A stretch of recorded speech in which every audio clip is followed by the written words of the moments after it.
या सगळ्या प्रकरणात कशा पद्धतीनं ताशेरे उच्च न्यायालयाने आज ओढले?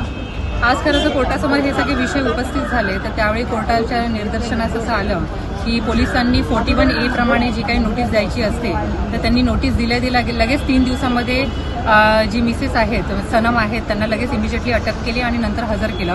खरं तर त्यांनी ह्या नोटीस दिल्यानंतर खरं तर त्यांनी काही दिवसाचा वेळ द्यायला पाहिजे होता, ह्यांना एक अपॉर्च्युनिटी द्यायला पाहिजे होती आणि हजर होऊन नंतर त्यांचं काय म्हणणं आहे हे जाणून घ्यायला पाहिजे होतं.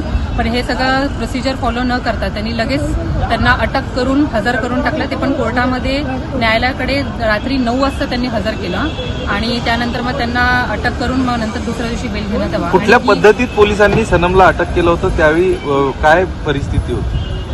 पोलिसांनी जवळपास अमृतसरमध्ये गेल्यानंतर सनमला आणि तिच्या छोट्या बाळाला, जे की आता फक्त 20 दिवसाचं होतं त्यावेळी जेव्हा तिला अटक केली होती, तर त्या बाळाला घेऊन ते बाय रोड आले होते आणि त्यानंतर मग फ्लाईटनंतर इथं मुंबईमध्ये आलं होतं आणि त्यांनी हे सगळं नॉन कंप्लेंट्स केल्यामुळे मग ह्या गोष्टी कोर्टामध्ये आल्यानंतर मग कोर्टाने याबद्दल खूप दखल घेतली सिरियसली आणि आज माननीय बॉम्बे हायकोर्टाने आदेश दिलेला आहे डीजींना की त्यांनी महाराष्ट्रामधले जेवढे काही असे केसेस असतील जे 380च्या कलमखाली अंतर्गत जे दाखल झालेले आहेत, तर त्या सगळ्या केसेसमध्ये त्यांनी पूर्ण अख्ख्या महाराष्ट्राचा डेटा मागवलेला आहे आणि त्यांना खरं तर कोर्टाच्या निदर्शनास हे देखील आलेलं आहे की कशा प्रकारे या सगळ्या केसेसमध्ये आतापर्यंत पोलीस कुठल्याही केसमध्ये एवढ्या लवकर 4 दिवसात कुठल्या आरोपीला अटक नाही करू शकली. न्यायालयाने सनमच्या वैद्यकीय परिस्थितीवर आणि प्रसिद्धीवर देखील ज्या पद्धतीने पोलिसांनी रिॲक्ट केलं त्यावर संताप व्यक्त केला. काय न्यायालयाचं म्हणणं होतं, काय घटना घडली नेमकी त्यावेळी?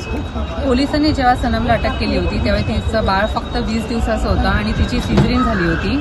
तर जस्ट तेव्हा आणि तिची परिस्थिती अशी नव्हती की ती उठून किंवा बसू शकते, पण अशा परिस्थितीत देखील पोलिसांनी तिला कुठल्याही प्रकारची संधी न देता, तिची बाजू न ऐकता तिला अमृतसरवरून डायरेक्टली इथे मुंबईला 31 तारखेला मध्यरात्री कोर्टासमोर 9 वाजता हजर केलं आणि त्यानंतर मग तिला दुसऱ्या दिवशी बेल देण्यात गेला.